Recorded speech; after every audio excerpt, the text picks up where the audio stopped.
Hello guys, welcome back to my channel. और मैं हूं अंकित। तो अभी नीट में अप्रोक्स 15 डेज बचे हैं। तो बहुत सारे अभी आप वीडियो वगैरह देख रहे हो कि 15 दिन में 600 नंबर लाए, 700 नंबर लाए, 650 नंबर लाए, 500 मार्क्स करे जीरो से। रियली में अगर बात करूं तो 15 दिन में कितने मार्क्स पॉसिबल है अगर आप जीरो पे हो। तो मैं ऐसा मान रहा हूँ कि आप जीरो पे हो। अगर आपने अच्छा खासा पढ़ रखा है देन वेल एंड गुड, आप बहुत ही अच्छा मार्क्स स्कोर करोगे। लेकिन जो बच्चे जीरो पे, बहुत सारे बच्चे बार बार रिक्वेस्ट कर रहे थे कि भैया अभी तक कुछ भी नहीं पढ़ा है, 400 मार्क्स स्कोर करना है, तो क्या अभी से 15 दिन में आ सकते हैं? तो हाँ भाई, अगर जीरो पे हो तो max to max you can increase up to 400 marks in this 15 days. तो 15 दिन में मैक्स टू मैक्स 400 नंबर आप बढ़ा सकते हो। ये भी 400 नंबर कैसे बढ़ेंगे? जो आप 15 दिन तक लगातार फुल डेडिकेशन के साथ मिनिमम 14 आवर्स पढ़ोगे तभी ये नंबर बढ़ सकते हैं।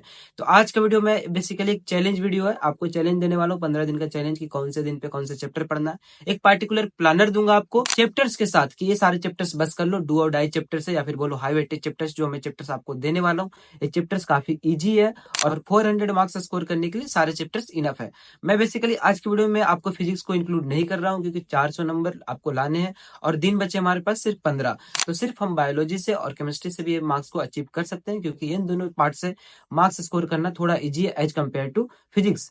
तो हम बायो से स्कोर करेंगे मोर देन 300 मार्क्स, और जो मैं केमिस्ट्री का टारगेट लेने वाला हूँ वो max to max 120 marks from the 10 chapters. तो ये सारे चैप्टर्स कर लेना। कौन से चैप्टर को कैसे करना है और कहाँ से करना है वो भी चीजें बताऊंगा, और किस दिन कौन से चैप्टर करना है वो भी चीजें बताऊंगा। तो पहले मैं स्टार्ट करता हूँ कुछ कंडीशन से इस चैलेंज का, कि अगर 15 दिन में अगर आपको 400 नंबर लाने हैं तो जो भी चैप्टर्स मैं बता रहा हूँ बस ये सारे चैप्टर्स कर लेना। इसके अलावा कोई एक्स्ट्रा दिमाग मत लगाना, बस ये चैप्टर्स कर लेना। अगर आप जीरो पे हो तो ये सारे चैप्टर्स आप वन शॉट से कभी कर सकते हो, या फिर आपको जो भी टीचर से जहां से भी सही लगे वहां से करना। लेकिन बायोलॉजी का एनसीईआरटी रटना पड़ेगा आपको। वन शॉट से कर लो फिर भी आपको बायोलॉजी का एनसीईआरटी रटना पड़ेगा। ज्यादा शॉर्टकट के चक्कर में मत भागना। अच्छे से सारे चैप्टर्स को पढ़ लेना और रट लेना और प्रीवियस ईयर लगा लेना। उसके बाद है पढ़ना कितना है, मिनिमम 14 आवर से डे पढ़ना है। 14 घंटा कौन से सब्जेक्ट को कितना पढ़ना है वो भी चीज आपको बताऊंगा।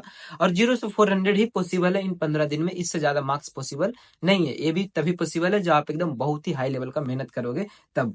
ओवर थिंकिंग नहीं करना। ओवर थिंक कैसे करते हैं लोग कि भाई यार एक साल में कुछ नहीं करा तो एक साल में तो कुछ हो नहीं पाया, 15 दिन में क्या हो जाएगा। 15 दिन बहुत होते हैं भाई। ये लास्ट का जो 15 दिन होता है ना, अगर मैक्सिमम चीज आप अपने दिमाग में रख लिए ना तो एग्जाम में सारे चीज रिकॉल हो जाते हैं। तो 15 दिन में जो पढ़ोगे वो एग्जाम में उस चीज को वापस से रिकॉल करने की कैपेसिटी है ना बढ़ जाती है। तो 15 दिन में बहुत होते हैं। इस चीज को अच्छे से पढ़ो, अंत भला तो सब भला मान के पढ़ लो। ज्यादा ओवर थिंक मत करो, ज्यादा दूसरे लोगों से डिमोटिवेट मत हो जाओ कि वो ऐसे बोल रहा है कि कुछ नहीं हो सकता 15 दिन में। भाई अगर कुछ भी नहीं हो सकता 15 दिन में तो ये सोच के आप छोड़ दोगे तो जीरो का जीरो ही रहोगे। तो बस बहुत कुछ हो सकता है ये सोच के पढ़ो, पढ़ाई करना स्टार्ट कर दो। देखो 15 दिन में कहां से आप कहां जा सकते हो। बस इतना भी नहीं बोलूंगा कि 600 जा सकते हो भाई। Max to max you can increase up to 400 marks. और ये जो चैप्टर्स मैं बता रहा हूँ ये सारे चैप्टर्स करने के बाद आपको मॉक लगाना है। मॉक कैसे लगाना है कि आपको प्रीवियस ईयर जो पेपर होंगे, जैसे लास्ट का 20 ईयर्स का previous year, max to max आपको 50 सवाल लगाने हैं प्रीवियस ईयर से। तो 50 सवाल में आप देख लेना कि कौन से साल तक आते हैं। अगर 25 साल तक आ रहे हैं तो 25 साल तक कर लेना। लेकिन बायोलॉजी में लास्ट 10 ईयर्स का ही लगाना, उससे ज्यादा नहीं लगाना है। तो देख लेना कहां तक आते हैं, उसको एज ए मॉक। जैसे मैंने 45 प्रीवियस ईयर उठा लिया, 45 प्रीवियस ईयर्स उठा लिया केमिस्ट्री के सवाल, और केमिस्ट्री के सवाल 45 सवाल मैंने उठा लिया, और उसको 1 घंटे का लिमिट बनाऊंगा या 40 मिनट का लिमिट बनाऊंगा खुद को, कि उसको टाइमर सेट कर दूंगा और 40 मिनट में मुझे ये बनाना है। तो ऐसे करके भी आप मॉक प्रैक्टिस दे सकते हैं। जरूरी नहीं कि जो मॉक ले रहे हैं बड़े बड़े कोचिंग वो उनके लिए होते हैं जो बच्चे अच्छा खासा पढ़ रहे हैं, तो एज ए रिवीजन उस मॉक को दे सके। आप भी अगर ये सारे चैप्टर्स पढ़ लिए तो लास्ट के जो 3 से 4 दिन बचेंगे तो 3 से 4 दिन में आप 3 से 4 मॉक दे देना, फुल सिलेबस मॉक दे देना। आप देखोगे कि 400 प्लस आप इजिली स्कोर कर रहे हो। लेकिन मॉक तभी आप दे पाओगे जब आपके सिलेबस कंप्लीट होंगे एटलीस्ट 400 मार्क्स का, तभी। ऐसे अगर बिना सिलेबस दिए अगर आप मॉक करोगे ना तो फिर मार्क्स कम आएंगे, अब फालतू का आप डिमोटिवेट हो जाओगे। 14 घंटा पढ़ना, जिसमें 8 घंटा आपको बायोलॉजी पढ़ना है और 6 घंटा आपको केमिस्ट्री पढ़ना है। 8 घंटा बायोलॉजी में मैं 15 चैप्टर्स बायो का रखा हूँ, जिससे 300 प्लस इजिली स्कोर कर जाओगे। मैंने हर एक दिन एक चैप्टर्स रखा है, तो एक चैप्टर्स 8 घंटे में इनफ होता है कंप्लीट करने के लिए। लेकिन जब आप पहला दिन जैसे 8 घंटा मैंने बायोलॉजी पढ़ लिया, 6 घंटा मैंने केमिस्ट्री पढ़ लिया, जो केमिस्ट्री भी कौन सा चैप्टर है वो भी मैं बताऊंगा। लेकिन जब आप नेक्स्ट डे पढ़ाई करोगे तो जो 8 घंटे का जो फर्स्ट आवर्स होगा, जैसे 8 घंटा पढ़ना है तो लेकिन पहला जो घंटा होगा वो आप वो चीजें रिवाइज करोगे जो आपने एक दिन पहले पढ़ा है। तो ऐसे रिवीजन भी करना है, बस पढ़ना नहीं है। सिर्फ पढ़ के सोचोगे कि एक बार किसी चीज को पढ़ के हम एग्जाम में सही कर लें तो उसके चांसेस बहुत ही कम होते हैं। रिवीजन करोगे तभी जाके क्वेश्चन एग्जाम में बनेंगे। तो पहला दिन आपने 8 घंटा पढ़ लिया तो 8 घंटा में आप 6 से 7 घंटा पढ़ाई करोगे, और जो लास्ट का 1 आवर्स बचेगा उसमें आप पीवाईक्यू लगाओगे। लेकिन जब दूसरा दिन आप पढ़ना स्टार्ट करोगे तो जो फर्स्ट आवर्स होगा वो लास्ट वाला दिन आप रिवाइज करोगे, और फिर जो रिमेनिंग टाइम बचेंगे वो उस दिन का जो टारगेट दूंगा उसे कंप्लीट करोगे, और लास्ट के 1 आवर्स में आप जाके पीवाईक्यू लगाओगे, क्योंकि पीवाईक्यू लगाने से आपके कॉन्फिडेंस में बूस्ट अप आएंगे। सेम चीज आपको केमिस्ट्री में भी करना है कि अगर मैं पहले पहला दिन पीरियोडिक टेबल पढ़ा है, अगला दिन मुझे केमिकल बॉन्डिंग पढ़ना है 6 घंटा, तो मैं डे 2 में 1 घंटा पीरियोडिक टेबल रिवाइज करूंगा जो मैंने लास्ट डे पढ़ा था। ऐसे करके आप कंटिन्यू रिवीजन करोगे।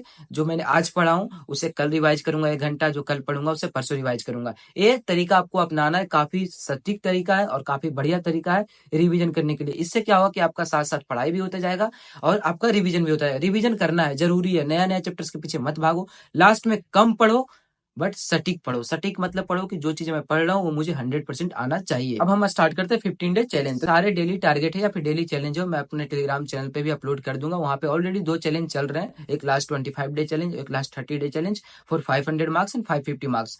तो फिर ये भी चीजें मैं स्टार्ट कर दूंगा। तो इससे तो मैं ये नहीं बोल सकता कि 15 दिन में 500 स्कोर कर सकते हो, नहीं भाई। 0 से 15 दिन में आप 400 ही स्कोर कर सकते हो। तो इसका डेली टारगेट मैं टेलीग्राम पे डाल दूंगा। टेलीग्राम का लिंक आपको मेरे डिस्क्रिप्शन में मिल जाएगा। तो पहला दिन पढ़ना है molecular basis of inheritance MBI, जिसे 6 से 7 सवाल देखने को मिलते हैं, कभी कभी 8 सवाल भी देखने को मिलते हैं। और केमिस्ट्री में पीरियोडिक टेबल पढ़ना है। और केमिस्ट्री में जो चैप्टर्स मैं यहाँ पे लिखा हूँ डे 1 डे 2 डे 3 डे 4 5 ऐसे करके सारे बताया हूँ। बट केमिस्ट्री में कैसे पढ़ना वो भी अभी आपको थोड़ी देर में बताऊंगा मैं। तो ऐसे करके आप बायोलॉजी में पूरा मैंने 15 चैप्टर्स दिए हैं, 15 चैप्टर्स आप पढ़ लेना। लेकिन देखोगे कुछ चीजें मैंने जैसे ह्यूमन रिप्रोडक्शन और रिप्रोडक्टिव हेल्थ दोनों को मैंने साथ में एक चैप्टर ही माना है। तो आप भी एक चैप्टर मान के ही पढ़ना, क्योंकि जो रिप्रोडक्टिव हेल्थ है वो काफी इजी चैप्टर है, काफी छोटा चैप्टर है। दोनों को साथ में लेके चलना ज्यादा बढ़िया। जैसे मैंने सेल दोनों चैप्टर्स है, the cell the unit of life and दूसरा chapter cell cycle and cell division, दोनों चैप्टर्स को मैंने एक दिन ही रखा है, क्योंकि 8 घंटा 2 चैप्टर पढ़ने के लिए इनफ है। इनफ है मतलब इनफ है। ऐसे करके आपको पढ़ना। जब ऐसे आप पढ़ोगे तो देखोगे कि डे 10 में आपका केमिस्ट्री खत्म हो जाएगा। तो आपके पास बचेंगे 5 दिन। 5 दिन बचेंगे केमिस्ट्री वाला पार्ट में। तो 5 दिन बस आपको रिवीजन करना है। किसका रिवीजन करना है? केमिस्ट्री का रिवीजन करना है। जो आपने पहले 10 दिन पढ़ा है उसको बार बार आप रिवाइज करोगे। और एक चीज जो मैं केमिस्ट्री में बताया था, जो 120 मार्क्स वाली वीडियो में बताया था केमिस्ट्री कैसे पढ़ना है, सेम थ्योरी और सेम फॉर्मूला हम लोग इसमें भी लगाएंगे केमिस्ट्री में। तो मैंने आपको केमिस्ट्री का चैलेंज दे दिया 15 दिन तक और बायोलॉजी का चैलेंज दे दिया 15 दिन तक। और कैसे पढ़ना है वो भी चीजें मैंने आपको बता दिया। और डेली टारगेट भी आपको टेलीग्राम पे दे दूंगा। कितने घंटे पढ़ना है? 14 घंटा पढ़ना है। 6 घंटा केमिस्ट्री का और 8 घंटा बायोलॉजी का। जब आप सुबह उठना तो पहले बायोलॉजी पढ़ लेना, उसके बाद 6 घंटा केमिस्ट्री पढ़ लेना। 14 घंटा पढ़ना मिनिमम है, तभी आप इस चैलेंज को फॉलो कर पाओगे। और इसमें एक चीज और है कि केमिस्ट्री पढ़ना कैसे है, क्योंकि भाई बायो तो सब पढ़ लेंगे, वन शॉट से कर लेंगे और जो भी चीजें एनसीईआरटी से कर लोगे, पीवाईक्यू लगा लोगे लास्ट 10 ईयर्स का। लेकिन केमिस्ट्री कैसे करना है? केमिस्ट्री में जो चैप्टर्स मैं आपको दिया हूँ इसके इंपोर्टेंट टॉपिक्स भी बता देता हूँ कि किन टॉपिक्स पे आपको ज्यादा फोकस करना है। देखो केमिस्ट्री का क्या है कि 70% जो सवाल होते हैं वो प्रीवियस ईयर से आते हैं। तो आपको पीवाईक्यू पे ज्यादा ध्यान देना, मतलब पिछले 25 से 30 साल के सारे पीवाईक्यू लगा लेना चैप्टर करने के बाद। इनऑर्गेनिक में मैंने 4 चैप्टर्स ही रखे हैं इस चैलेंज में, जिससे 12 सवाल आएंगे। ठीक है, इससे जो भी मैंने केमिस्ट्री में रखा है इससे 120 मार्क्स इजिली बन जाएंगे। तो अगर टोटल चीज आप कर लोगे तो you can easily score up to 420 and more than 400 marks. अगर 20 नंबर इधर उधर हुआ भी तो आप 400 प्लस, तो मिनिमम जो थ्रेशोल्ड वैल्यू है 400 नंबर हमारा लाना हो तो आप स्कोर कर ही लोगे। तो पीरियोडिक टेबल में कौन कौन से इंपॉर्टेंट पॉइंट्स है जो मैंने यहाँ पे सारा लिख रखा है, trends in atomic size, IPEN, ऐसे कर लेना। सेम तरीके से मैंने केमिकल बॉन्डिंग में भी करा है। इसमें जो इंपॉर्टेंट टॉपिक्स है इसे आप देख लेना, कोऑर्डिनेशन कंपाउंड में भी और DNA ब्लॉक में भी। इसको डेली चैलेंज में जो मैंने फिट करा है डे 1 डे 2 डे 3 डे 4 उस पर आप देख लेना, उससे आप कर लेना ये चीजें। बस केमिस्ट्री कैसे करना ये सारे जो मैं PDF आपको प्रोवाइड कर रहा हूँ इसके थ्रू ही करना। और इन जो टॉपिक्स मैं आपको बता रहा हूँ इस पर आप थोड़ा ज्यादा फोकस करना।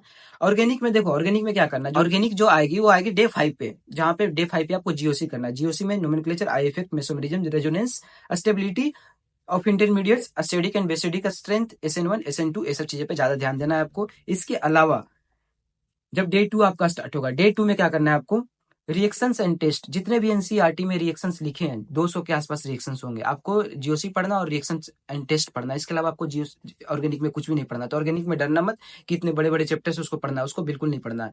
बस आपको रिएक्शन एंड टेस्ट इसका जो PDF है मैं ऑलरेडी टेलीग्राम चैनल पे डाल चुका हूँ। अगर आपको नहीं मिल रहा है तो आप मुझे टेक्स्ट कर देना, मैं आपको दे दूंगा। तो जितने भी रिएक्शन है 200 रिएक्शन एनसीईआरटी में, कुछ बच्चों ने लिखा था, एक जगह लिखा था, मैंने ऑलरेडी ये प्लान पहले बता चुका हूँ। तो सारे बच्चे ने एक जगह लिखा था, वो मुझे शेयर किया था, मैंने टेलीग्राम पे डाल दिया था। बस उसको आपको रटना है 15 दिन तक। प्रत्येक दिन आपको 30 मिनट, जैसे सुबह उठोगे सारे रिएक्शन 200 जो रिएक्शन होंगे और टेस्ट होंगे उसका कौन सा कलर होगा वो सारे आपको याद करना है। 15 दिन में अगर एक चीज आप मास्टर इसका बन जाओगे सारे रिएक्शन का। और एक चीज आपको बता दूं, ऑर्गेनिक में जो रिएक्शन वाला पार्ट है और टेस्ट वाला पार्ट है इससे डायरेक्टली 7 से 8 सवाल और 2024 में तो इससे 9 सवाल आए थे।